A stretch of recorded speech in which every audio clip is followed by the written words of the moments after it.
Assalamu alaikum students.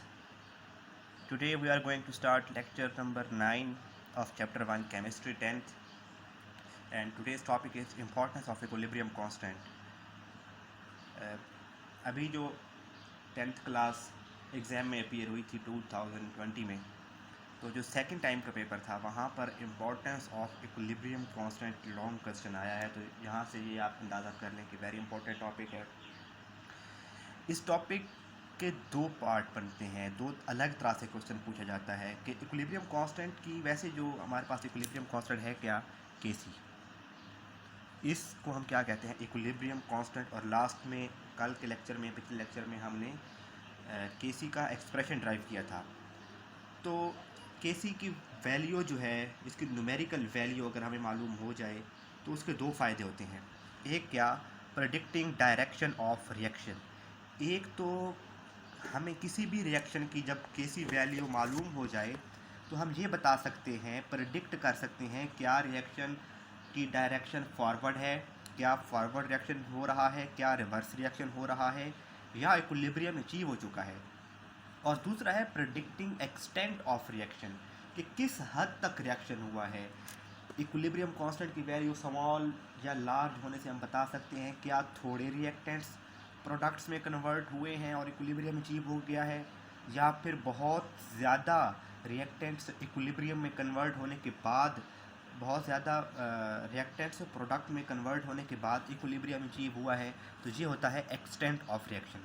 तो आज जो हमारा टॉपिक हम स्टार्ट करने जा रहे हैं, that is predicting direction of reaction. जो एक्सटेंट ऑफ रिएक्शन है जी, हम कल के लेक्चर में देखेंगे। आज हम पढ़ेंगे कि अगर हमें केसी की न्यूमेरिकल वैल्यू मालूम हो जाए तो हम किस तरह से एक रिएक्शन की डायरेक्शन, उसका फॉरवर्ड, उसका रिवर्स या उसका इक्विलिब्रियम में होना प्रेडिक्ट कर सकते हैं, बता सकते हैं।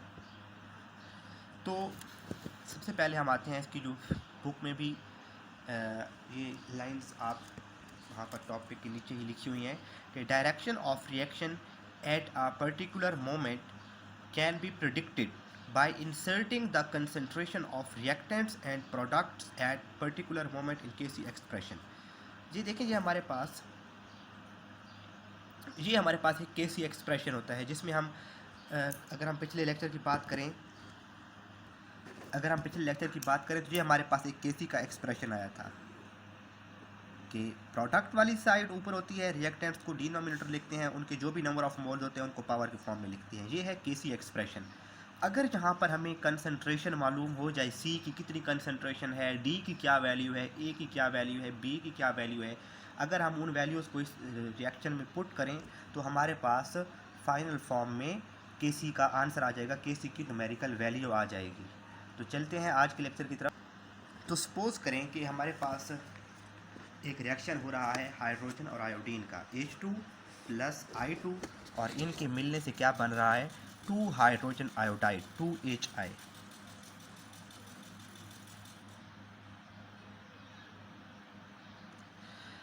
अब हमने क्या करना है, जब इक्विलिब्रियम अचीव हो जाए, रिएक्शन हो रहा है एट 700 केल्विन टेम्परेचर पे ये रिएक्शन हो रहा है, तो कुछ देर बाद डेफिनेटली एक रिवर्सिबल रिएक्शन है, तो यहाँ पर क्या हो जाएगा, इक्विलिब्रियम अचीव हो जाएगा। हमने अब क्या करना है, वो जिस भी फ्लास्क में रिएक्शन हो रहा है, जिस भी फ्लास्क में ये रिएक्शन हो रहा है उसमें ये तीनों चीज़ें मौजूद हैं, वहाँ से थोड़ा सा सैंपल निकालना है। जैसे कि आप चाय बना रहे होते हैं तो चाय का थोड़ा सा सैंपल निकाल लेते हैं चखने के लिए कि इसमें चीनी कितनी है, इसमें दूध कम है या ज़्यादा है, या इसमें जो पत्ती है वो कम है या ज़्यादा है। तो वैसे ही एक थोड़ा सा सैंपल निकाला जाता है और मुख्तलिफ एक्सपेरिमेंट्स परफॉर्म करने के बाद ये देखा जाता है कि इस सैंपल के अंदर हाइड्रोजन की कितनी क्वांटिटी है, I2 की कितनी क्वांटिटी है, और हाइड्रोजन आयोडाइड की क्या क्वांटिटी है। वो डिफरेंट सेपरेशन टेक्निक्स हैं, वो उनको यूज़ करके इनकी कंसंट्रेशन मेजर कर ली जाती है। तो जब इक्विलिब्रियम पे देखा गया और 700 केल्विन टेम्परेचर पे देखा गया, तो जो केसी यहाँ पर उनकी जो वैल्यूज़ पुट की गई, तो केसी का जो आंसर आया दैट वाज 57। ये आप एमसीक्यू के तौर पे भी याद रखेंगे कि 700 केल्विन पर इस रिएक्शन का इक्विलिब्रियम कांस्टेंट की जो न्यूमेरिकल वैल्यू है दैट इज़ 57.0। अब कहीं पर भी हम रिएक्शन कर रहे हैं, हम वहाँ पर इनकी H2 I2 और हाइड्रोजन आयोडाइड की न्यूमेरिकल वैल्यूज़ देखेंगे। अगर तो वो 57 है तो हम कहेंगे इक्विलिब्रियम अचीव हो चुका है, लेकिन अगर वो 57 से कम है या ज़्यादा है तो हम ये कहेंगे कि इक्विलिब्रियम अचीव नहीं हुआ। We withdraw samples from reaction mixture and determine concentrations of H2, I2 and HI। जैसे मैंने अभी आपको बताया कि हम थोड़ा सा विदड्रॉ सैंपल करेंगे, सैंपल को निकालेंगे बाहर और वहाँ में कंसंट्रेशन को मेजर करेंगे कि H2 की कितनी क्वांटिटी है, I2 की कितनी क्वांटिटी है, हाइड्रोजन आयोडाइड की कितनी क्वांटिटी है उसमें, और फिर उनकी वैल्यूज़ को पुट कर देंगे इस एक्सप्रेशन में और वहाँ से हमारे पास उसका आंसर आ जाएगा। अब देखिए बेटा, सपोज करते हैं टेम्परेचर 57, हम सपोज कर रहे हैं कि इक्विलिब्रियम अभी अचीव नहीं हुआ।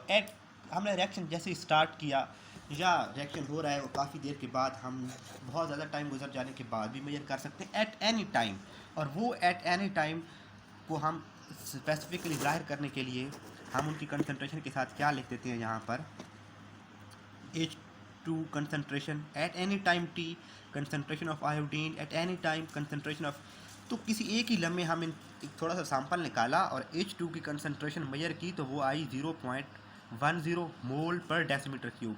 जहाँ पर भी कंसंट्रेशन का एक का यूनिट आएगा, ये स्क्वायर ब्रैकेट्स आएंगी, उसके साथ मोल पर डेसीमीटर क्यूब यूनिट आता है। तो उसी लम्हे उसी सैंपल में जो H2 की कंसंट्रेशन थी डेट वाज 0.10, I2 की कंसंट्रेशन थी 0.20 और हाइड्रोजन आयोडाइड की जो कंसंट्रेशन थी दैट वाज 0.40 मोल पर डेसीमीटर क्यूब। अब इन वैल्यूज़ को इस फार्मूला में पुट करेंगे, ये जो H2 इस फार्मूला में पुट करेंगे, HI concentration square, H2 concentration और I2 कंसंट्रेशन, इसके अंदर जब इनकी वैल्यूज़ को पुट करेंगे, I की कंसंट्रेशन कितनी है 0.4 और ये 2 क्यों लिखा है, क्योंकि जब बैलेंस केमिकल इक्वेशन में हम देखते हैं तो यहाँ पर हमारे पास क्या मौजूद है, इसके साथ 2 मौजूद है, तो इसको क्या लिखेंगे यहाँ पर पावर 2। अब I2 की कितनी हमारे पास कंसंट्रेशन है, I2 की 0.20, H2 की कितनी कंसंट्रेशन है 0.10, तो 0.10, यहाँ पर हमारे पास 0.10 आ जाएगा। और जब इनका आंसर मेजर किया जाता है तो वो क्या है 8.0। कोई यूनिट नहीं होंगे क्योंकि कल भी हमने पढ़ा था जहाँ पर भी नंबर ऑफ मोल 1 और 1, 2 नंबर ऑफ मोल और इधर भी 2 नंबर ऑफ मोल्स हैं। जब इक्वल नंबर ऑफ मोल्स हों एक रिएक्शन के दोनों तरफ रिएक्टेंट और प्रोडक्ट साइड में, तो ऐसे केसेस में Kc का कोई यूनिट नहीं होता। और हमने ये एग्जांपल भी सॉल्व की थी कि इस केस में हाइड्रोजन और आयोडीन वाले केस में Kc का कोई यूनिट नहीं होता। तो एट एनी स्पेसिफिक टाइम वाले Kc को हम क्या नाम दे रहे हैं, Qc का। अगर वो तो इक्विलिब्रियम होता, इक्विलिब्रियम अचीव हो चुका होता तो फिर हम उसे क्या कहते Kc। लेकिन अगर इक्विलिब्रियम नहीं है और at any time other than Kc, at any time other than equilibrium constant, तो हम इसे क्या नाम देंगे Qc का। और यहाँ पर इसकी वैल्यू क्या आ रही है 8.0। अब इक्विलिब्रियम पे क्या वैल्यू थी 57.0 और इस लम्हे क्या वैल्यू है 8.0। इसका मतलब क्या हुआ, अभी इक्विलिब्रियम अचीव नहीं हुआ। हमारे पास देखें अभी वैल्यू क्या आई है 8.0 और Kc जब इक्विलिब्रियम अचीव होता है तो आंसर क्या आना चाहिए था 57। इसका क्या मतलब है, इसका मतलब ये है कि अगर ये हमने यहाँ पर इस फार्मूला में जो वैल्यूज़ पुट की हैं ये आंसर कम आया है, ये आना चाहिए था 57 लेकिन आया है 8। इसका मतलब है H और I की कंसंट्रेशन कम है और H2 और I2 की कंसंट्रेशन ज़्यादा है। H2 और I2 की कंसंट्रेशन क्या है ज़्यादा है और HI की कंसंट्रेशन कम है। तो क्या होना चाहिए, इनकी कंसंट्रेशन ज़्यादा है इसकी कम है, तो रिएक्शन किधर मूव करना चाहिए, इस डायरेक्शन में मूव करना चाहिए, from reactants to products move करना चाहिए। तो इसी तरह से Kc की वैल्यू अगर ज़्यादा होती, सपोज Kc की वैल्यू 60 आ जाती, सपोज Kc की वैल्यू क्या आ जाती 60, इसका क्या मतलब होता कि अब ये Qc क्या है ज़्यादा है। ज़्यादा कब आता, जब H और I की कंसंट्रेशन ज़्यादा होती तो Kc ज़्यादा आता। इसकी कंसंट्रेशन ज़्यादा होने का मतलब था ये ज़्यादा है और ये कम है, तो रिएक्शन फिर किधर मूव करता, फिर रिएक्शन रिवर्स डायरेक्शन में मूव करता। तो इसका मतलब है क्यू सी की वैल्यू अगर हमें मालूम हो जाए तो वहाँ से हम ये बता सकते हैं क्या रिएक्शन में इक्विलिब्रियम अचीव हो चुका है या इक्विलिब्रियम अचीव नहीं हुआ। तो ये 3 केसेस हैं, अक्सर बच्चों की बुक में ये 3 केसेस मिस प्रिंट भी हैं। तो ये आप लोगों ने आपको अगर आपके पास बुक्स नहीं भी हैं तो आप लोगों को जो Punjab text book board .ptb.gov.pk website है वहाँ पर जहाँ आपको ये सारी ऑनलाइन बुक्स मिल जाएंगी। मैं उसका लिंक भी शेयर कर दूँगा डिस्क्रिप्शन में। तो आप लोग उस लिंक से जाकर अपनी 10th की किताब को डाउनलोड भी कर सकते हैं, सॉफ्ट फॉर्म में आपके पास आ जाएगी। तो देखें बेटा 3 केसेस हैं, या क्यू की वैल्यू के से कम हो सकती है, या क्यू की वैल्यू के से ज़्यादा हो सकती है, या क्यू और के की वैल्यू इक्वल हो सकती है। अगर तो क्यू की वैल्यू कम है, जैसे हमने अभी कहा कि क्यू की वैल्यू हमारे पास क्या थी 8 और के की वैल्यू क्या थी 57। इसका मतलब क्या था, reaction move from left to right, reaction moves from left to right in forward direction. तो ये न्यूमेरिकल भी आ जाता है, ये इस तरह से सॉरी एमसीक्यू आ जाता है, इस तरह से बना हुआ होगा। The reaction moves in forward direction, reverse reaction, या बोथ या नन ऑफ दीज। तो आपने यहाँ पे क्या रखना होगा कि अगर क्यू सी कम है और के सी ज़्यादा है, मंजिल हमारी दूर है, मंजिल हमारी हाई है और अभी हम नीचे की तरफ मौजूद हैं, तो इसका मतलब है अभी हमने फॉरवर्ड जाना चाहिए। We have to move toward forward, तो डायरेक्शन ऑफ रिएक्शन फॉरवर्ड। दूसरा केस है बेटा, अगर numerical value of Q C ज़्यादा हो और के सी कम हो। सपोज क्यू सी 60 है, 60 है और के सी 57 है। तो ऐसे केस में हम मंजिल से आगे निकल गए हैं, रिएक्शन अभी हमें किधर आना चाहिए, के सी की तरफ आना चाहिए। के सी हमारी मंजिल है, ये 57 हमारा वो पॉइंट है जहाँ हमने पहुँचना है, लेकिन हम आगे निकल गए हैं। तो reaction moves from right to left, या फिर हम कह सकते हैं मूव्स इन रिवर्स डायरेक्शन। अब रिएक्शन रिवर्स डायरेक्शन में आएगा। और थर्ड केस है, अगर क्यू सी और के सी इक्वल हो जाएं, अगर हमारे पास क्यू सी क्या आ जाता 57 आ जाता, तो इसका मतलब था ये किसके इक्वल था, के सी के। जब भी क्यू सी इक्वल आएगा के सी के, तो हम क्या कहेंगे, neither reaction is moving in forward direction nor in reverse reaction, equilibrium has been achieved. इसका मतलब ये नहीं है कि रिएक्शन स्टॉप हो गया है, फॉरवर्ड रिएक्शन भी जारी है, रिवर्स रिएक्शन भी जारी है, दोनों की स्पीड इक्वल है और इक्विलिब्रियम अचीव हो चुका है। तो इस तरह से अगर हमें इक्विलिब्रियम कांस्टेंट की न्यूमेरिकल वैल्यू मालूम हो तो हम बता सकते हैं रिएक्शन फॉरवर्ड मूव करेगा, रिवर्स मूव करेगा, या फिर इक्विलिब्रियम अचीव हो चुका है। इस तरह से क्यू सी की वैल्यू या के सी की value help us in predicting direction of a reaction. तो ये था हमारा आज का लेक्चर। कल के टॉपिक में हम पढ़ेंगे प्रेडिक्टिंग एक्सटेंट ऑफ रिएक्शन। तब तक के लिए अल्लाह हाफिज़।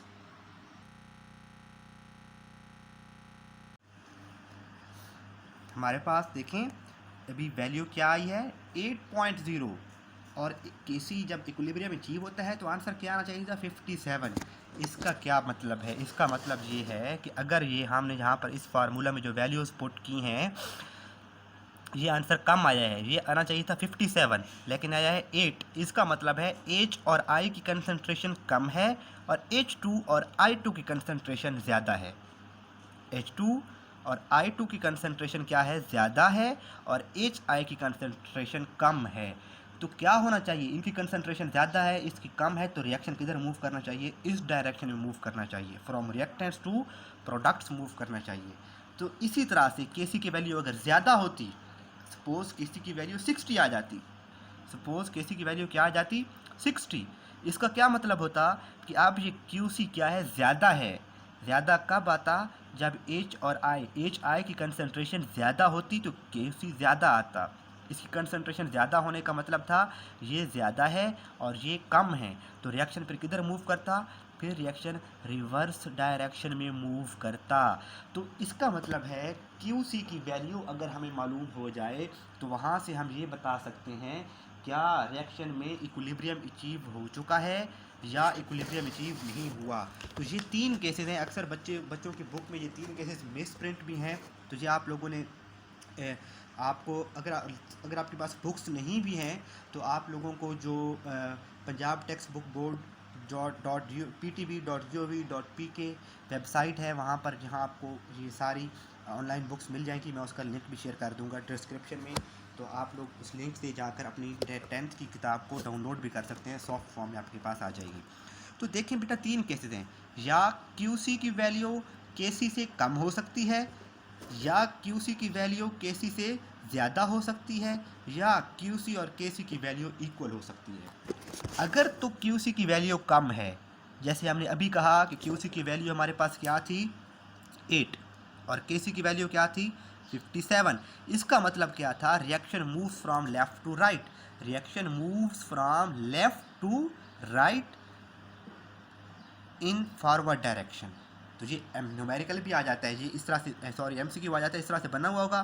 The reaction moves in forward direction, reverse reaction, या बोथ या नन ऑफ दीज। तो आपने यहाँ पे क्या रखना होगा कि अगर QC कम है और KC ज़्यादा है, मंजिल हमारी दूर है, मंजिल हमारी हाई है और अभी हम नीचे की तरफ मौजूद हैं, तो इसका मतलब है अभी हमने फॉरवर्ड जाना चाहिए, we have to move toward forward, तो डायरेक्शन ऑफ रिएक्शन फॉरवर्ड। दूसरा केस है बेटा, अगर न्यूमेरिकल वैल्यू ऑफ QC ज़्यादा हो और KC कम हो, सपोज QC 60 है, 60 है और KC 57 है, तो ऐसे केस में हम मंजिल से आगे निकल गए हैं, रिएक्शन अभी हमें किधर आना चाहिए, KC की तरफ आना चाहिए, KC हमारी मंजिल है, ये 57 हमारा वो पॉइंट है जहाँ हमने पहुँचना है, लेकिन हम आगे निकल गए हैं, तो reaction moves from right to left, या फिर हम कह सकते हैं मूव्स इन रिवर्स डायरेक्शन, अब रिएक्शन रिवर्स डायरेक्शन में आएगा। और थर्ड केस है, अगर QC और KC इक्वल हो जाएं, अगर हमारे पास QC क्या आ जाता 57 आ जाता, तो इसका मतलब था ये किसके इक्वल था, KC के। जब भी QC इक्वल आएगा KC के, तो हम क्या कहेंगे, neither reaction is moving in forward direction nor in reverse reaction, equilibrium has been achieved. इसका मतलब ये नहीं है कि रिएक्शन स्टॉप हो गया है, फॉरवर्ड रिएक्शन भी जारी है, रिवर्स रिएक्शन भी जारी है, दोनों की स्पीड इक्वल है और इक्विलिब्रियम अचीव हो चुका है। तो इस तरह से अगर हमें इक्विलिब्रियम कांस्टेंट की न्यूमेरिकल वैल्यू मालूम हो, तो हम बता सकते हैं रिएक्शन फॉरवर्ड मूव करेगा, रिवर्स मूव करेगा, या फिर इक्विलिब्रियम अचीव हो चुका है। इस तरह से QC की वैल्यू या KC की value help us in predicting direction of a reaction. तो ये था हमारा आज का लेक्चर। कल के टॉपिक में हम पढ़ेंगे प्रेडिक्टिंग एक्सटेंट ऑफ रिएक्शन। तब तक के लिए अल्लाह हाफिज़।